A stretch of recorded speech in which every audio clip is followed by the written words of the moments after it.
Hey guys, welcome to new video. तो जैसे कि अपन ने स्टार्ट किया था चैप्टर हेरिडिटी, तो आज अपन इसको फर्दर टॉपिक्स देखते हैं। जो आज हमें पढ़ना है वो है जेनेटिक्स। क्लियर? तो देखो जेनेटिक्स क्या होता है। Genetics is a branch of biology that deals with the study of heredity and variations. तो हेरिडिटी क्या होता है हमने ऑलरेडी देखा हुआ है, जो ट्रांसफर होता है characteristics from one generation to next generation, that is known as heredity. ठीक है, तो इसी को स्टडी करना है। इसी को स्टडी करने को हम क्या बोलते हैं, जेनेटिक्स। बायोलॉजी का एक ब्रांच है ये। क्लियर? तो जो ये वर्ड जेनेटिक्स किसने दिया था, तो विलियम बैटसन ने। But the father of genetics कौन है, ग्रेगोर मेंडल। क्लियर? तो हम अब देखते हैं कि मेंडल का क्या कंट्रीब्यूशन था, उसने क्या किया। तो देखो पहले तो मैं आपको समझा दूँ कि मेंडल ने अपना जो एक्सपेरिमेंट किया वो पी प्लांट में किया। ठीक है, ये साइंटिफिक नेम है पी प्लांट का। तो उसने क्या किया था, मटर का पौधा जो होता है जिस बेसिकली, तो उसने अपना एक्सपेरिमेंट जो इस प्लांट से किया था। अब वो कैसे किया था देखो, पहले आपको कुछ जनरल चीज़ें पता होनी चाहिए। हमने ऑलरेडी देखा डोमिनेंट और रिसेसिव क्या होता है। ठीक है, तो डोमिनेंट ट्रेट कौन सा होता है, जो दूसरे पे भारी पड़ता है, बेसिकली हम उसको बोलते हैं डोमिनेंट। क्लियर? तो ये कुछ कैरेक्टरिस्टिक्स पहले आप देखो क्या होता है। देखो शेप ऑफ सीड को, अगर वो राउंड है, और दो कैटेगरीज होती है शेप ऑफ सीड की, अगर हम देखें, एक हो सकता है राउंड, एक हो सकता है व्रिंकल्ड। तो राउंड जो है हमेशा क्या रहेगा, डोमिनेंट, और जो व्रिंकल्ड है वो क्या रहेगा, रेसेसिव। तो ये ऐसे आपको इतना फैक्ट्स पता होना चाहिए, तभी हम आगे सॉल्व करेंगे क्वेश्चंस को। ठीक है, जैसे कि मैं कलर ऑफ सीड की बात करूँ, तो जो येलो कलर है वो डोमिनेंट है, एंड देन जो ग्रीन कलर है वो क्या है, रेसेसिव। क्लियर? तो ये आपके लिए इंपॉर्टेंट है। अगेन प्लांट की हाइट भी, तो टॉल जो है वो डोमिनेंट है हमेशा, एंड जो शॉर्ट है वो क्या है, रेसेसिव। और हमने कल भी देखा था डोमिनेंट को हमेशा किससे रिप्रेजेंट करते हैं हम लोग, कैपिटल लेटर से, और उसके रेसेसिव को स्मॉल लेटर से। क्लियर? तो ये बेसिक आपको क्या होना चाहिए, पता होना चाहिए। ठीक है, बाकी पॉट्स का एंड उसके फ्लावर कलर को उतना इंपॉर्टेंट नहीं है, बट ये तीन बहुत इंपॉर्टेंट है। अब हम देखते हैं why did Mendel choose P. तो देखो उसने मटर का पौधा ही क्यों चूज़ किया अपने एक्सपेरिमेंट के लिए, ये क्वेश्चन है। क्लियर? तो ऐसा क्यों हुआ, because pea plants have many easily noticeable traits. तो जो पी प्लांट्स के जो ट्रेड्स होते हैं बहुत ही ईजिली क्या हम देख सकते हैं उसको, है ना, सच उसके टॉल शॉर्ट प्लांट होते हैं, वायलेट वाइट फ्लावर्स हैं, हम चीज़ सब ईजिली क्या होती है, नोटिसेबल होती है। Clear? They have a short life cycle, so they grow flower and reproduce quickly. तो उनका जो स्पैम ऑफ लाइफ होता है बेसिकली वो भी क्या होता है, शॉर्ट होता है ना। तो एक्सपेरिमेंट करने के लिए वो चीज़ें क्या होती, हेल्पफुल होती हैं। नाउ नेक्स्ट पॉइंट क्या है, they are easy to grow and maintain in the large numbers. तो ऑफकोर्स जो पी प्लांट्स होते हैं हम क्या करते हैं, ईजिली वो ग्रो करते हैं ना। Next point is P plants normally self pollinated, but they can also be cross pollinated manually, which makes experiment simple. तो जो पी प्लांट होता है हम उसमें सेल्फ पॉलिनेशन भी करवाते हैं और क्रॉस पॉलिनेशन भी करवाते हैं, जो हम फर्दर भी सीखेंगे। क्लियर? तो यहाँ तक आपको क्लियर हो गया हो। अब देखो हम क्या करने वाले हैं, इसमें हमें दो टाइप के क्रॉस पढ़ने हैं, monohybrid cross, dihybrid cross. Clear? तो पहले हम देखते हैं मोनोहाइब्रिड क्रॉस को। देखो इसमें क्या होता है, a monohybrid cross is a genetic cross between two plants of a same species that involves the inheritance of one trait. देखो जब हम एक कैरेक्टरिस्टिक्स की बात करेंगे, किसकी बात करेंगे, एक ही कैरेक्टरिस्टिक्स की बात करेंगे, then it is called monohybrid cross. अब इसमें होता कैसे, एक्चुअली देखो यहाँ पे हमने किसकी कैरेक्टरिस्टिक्स की बात की, हाइट की। तो हमने यहाँ पे क्या लिखा है, बड़ा टी, ये है छोटा टी। क्लियर? तो ये हाइट की कैरेक्टरिस्टिक्स हो गई। अब देखो इसमें से डोमिनेंट कौन सा है, टी है ना, तो हम टी लिखेंगे, इसका रिजल्ट क्या आएगा, छोटा टी। तो ये क्या है, एक एलील बन गया, है ना। तो देखो आप समझने की कोशिश करो, इससे बड़ा टी आया, इससे छोटा टी आया, तो ये एलील बन गया।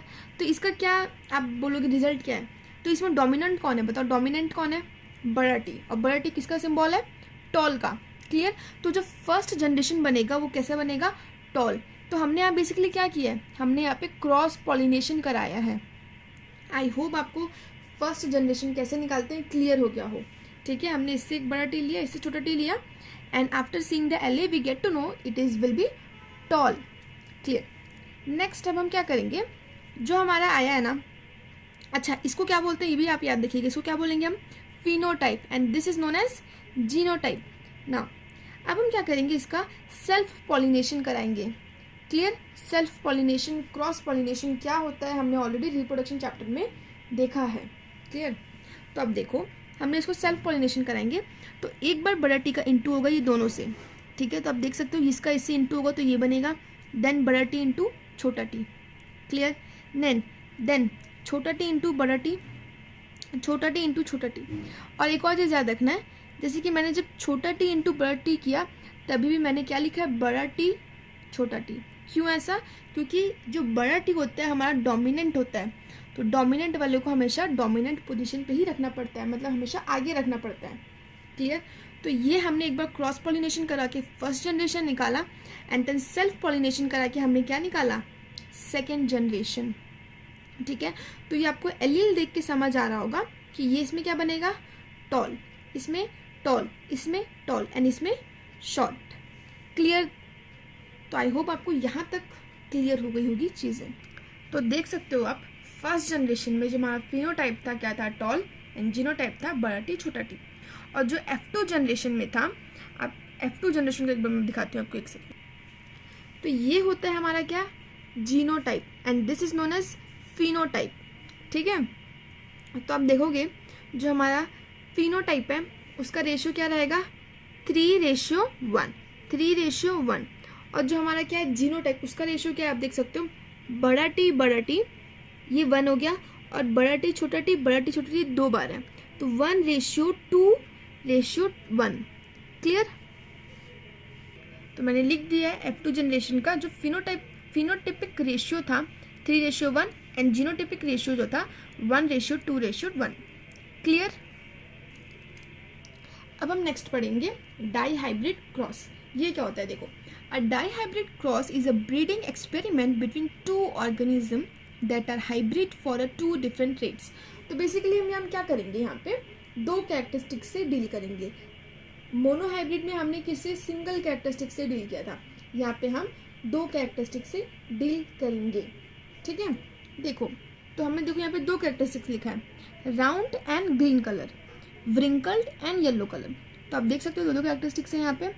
तो इसका हम F1 जनरेशन कैसे निकालेंगे, ये देखो, इससे एक आर आएगा, इससे एक वाई आएगा। ठीक है। इससे एक आर आएगा एंड इससे एक वाई आएगा। फिर इसी का हम क्या करेंगे, F1 जनरेशन बनाएंगे। क्लियर। ये आप देख सकते हो इसका आर एंड इसका वाई, ये वाई से क्या बना, तो हमारा रिजल्टेंट क्या है, ये क्या है यहाँ पे डोमिनेंट आर मीन्स राउंड, और यहाँ पे डोमिनेंट क्या है, येलो मीन्स राउंड येलो रहेगा हमारा क्या, फर्स्ट जनरेशन। क्लियर। अब हम क्या करेंगे, सेल्फ पॉलिनेशन कराएंगे नेक्स्ट जनरेशन के लिए। तो आप देख सकते हो इसी का मैंने सेल्फ पॉलिनेशन किया है, बट यहाँ पे करने का तरीका अलग है। कैसे करते हैं देखो, ये इसका हम सेल्फ पॉलिनेशन कर रहे हैं। ठीक है। तो हम क्या करेंगे, इसका इससे इंटू कराएंगे, इसका इससे इंटू कराएंगे, देन छोटा वाले का इससे इससे इंटू कराएंगे, देन इसका इससे इंटू कराएंगे। तो आप देख सकते हो मैंने वही टेबल बना दी है। ये वाला जो पहला रिजल्ट था हमारा, मैंने उसको ऊपर लिखा है, इसको सेम चीज़ को नीचे लिखेंगे। ये हम क्या निकाल रहे हैं, बेसिकली F2 जनरेशन निकाल रहे हैं। ठीक है। तो यहाँ पे क्या करना है, सिंपली इंटू करना है अपन को, इसका इंटू इससे। क्लियर। तो क्या हम रिजल्ट मिला ये, देन इसका इंटू इससे, देन इसका इंटू इससे, ये आएगा, ये इससे इंटू ये। तो ऐसे करके हम पूरा निकालेंगे। क्लियर। तो इससे हमें रिजल्ट क्या मिल रहा है देखो, ये क्या है, round and then yellow, round yellow. इससे रिजल्ट क्या मिलेगा अपन को, राउंड येलो। वैसे ही अपन देखेंगे यहाँ पे, तो ये क्या है, छोटा आ रहा है, इट मीन्स व्हाट, व्रिंकल्ड, और यहाँ पे डोमिनेंट येलो है, तो व्रिंकल्ड येलो। तो ऐसे करके हम निकालेंगे पूरा। ठीक है। तो इसका जो हमें 16 कॉम्बिनेशन पूरा मिलेगा, जिसमें 9 रहेगा राउंड येलो, 3 रहेगा राउंड ग्रीन, 3 रहेगा व्रिंकल्ड येलो एंड 1 रहेगा व्रिंकल्ड ग्रीन। तो ये आप देख सकते हो पूरा आपको ऐसे करके निकालना है। आपको इसमें अगर कुछ डाउट होता है तो आप मुझे कमेंट में बताइएगा। ठीक है। वैसे सिंपली हमें इंटू करना है एंड देन इसका जो फिनोटाइप रेशियो रहेगा ये हमने देखा 9:3:1। इसका जीनोटाइप रेशियो निकालने की ज़रूरत नहीं है हमें। अब हम देखेंगे rule of inheritance of traits. तो कुछ रूल्स हैं, कुछ लॉज हैं जो हम अभी पढ़ते हैं। देखो पहला है law of dominance, law of segregation and law of independent assortment. तो देखो लॉ ऑफ डोमिनेंस और लॉ ऑफ जो सेग्रीगेशन है, ये दोनों ही लॉ आपकी मोनो हाइब्रिड क्रॉस से रिलेटेड है, पर जो लॉ ऑफ इंडिपेंडेंट असॉल्टमेंट है ये आपका डाई हाइब्रिड क्रॉस से रिलेटेड है। तो देखो लॉ ऑफ डोमिनेंस क्या कहता है, When two traits are crossed, only one trait appears in one generation. This expressed trait is dominant. हमने ऑलरेडी कवर किया, तो हमने ये लॉ ऑफ डोमिनेंस कहाँ देखा है, मोनोहाइब्रिड के F1 जनरेशन में, तो जहाँ पे हम डोमिनेंट को ज़्यादा इंपॉर्टेंस देते थे. Clear. Now law of segregation क्या होता है, तो जो हम मोनोहाइब्रिड का जो सेकेंड जनरेशन निकालते हैं ना, इसमें फॉलो होता है लॉ ऑफ सेग्रीगेशन. तो each gamete carries only one allele and ensuring pure inheritance of traits. तो एक्चुअली क्या होता है, हर एक सेपरेट क्या करता है पार्टिसिपेट. क्लियर. और ये है लॉ ऑफ इंडिपेंडेंट असॉर्टमेंट का, जो हम डाई हाइब्रिड में क्रॉस में किए हैं. When two different traits are studied together, the alleles of each trait separate independently during gamete formation during new combination in F2 generation. तो this is known as law of independent assortment. अब हम इस chapter का last topic देख रहे हैं, जो कि सेक्स डिटर्मिनेशन.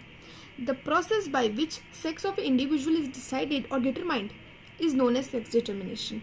तो डिटरमाइनिंग फैक्टर्स बेसिकली मेल होगा कि फीमेल होगा, इसी को हम बोलते हैं सेक्स डिटर्मिनेशन करना. ठीक है. तो उसमें कुछ फैक्टर्स इन्वॉल्व होते हैं. क्या क्या फैक्टर्स डिटरमाइन करते हैं, देखो. इन्वायरमेंटल फैक्टर्स, जैसे कि साइज ऑफ बॉडी क्या है, टेम्परेचर क्या है, और कुछ जेनेटिकली फैक्टर्स भी होते हैं, जैसे कि इन्वायरमेंट क्या है, जेनेटिक्स क्या है. तो ये सारे होते हैं फैक्टर्स. क्लियर. ये कुछ इंपॉर्टेंट टॉपिक है. ऑटोसम्स एंड ऑलोसम्स का डिफ्रेंसिएशन. ठीक है. तो chromosomes which are not connected with sex determination is called autosomes, and chromosomes which are connected with sex determination is known as allosome. Clear. Similar in male and females and dissimilar in male and females. ये कुछ differentiation है. अब हम important चीज़ देख लेते हैं कि actually होता कैसे है ना. तो देखो, फीमेल के पास रहता है XX क्रोमोसोम्स और मेल के पास होता है XY क्रोमोसोम्स. ठीक है. बाकी मैंने ये नोट्स लिखा है आप लोगों के लिए, आप एक बार रीड कर सकते हैं. ठीक है.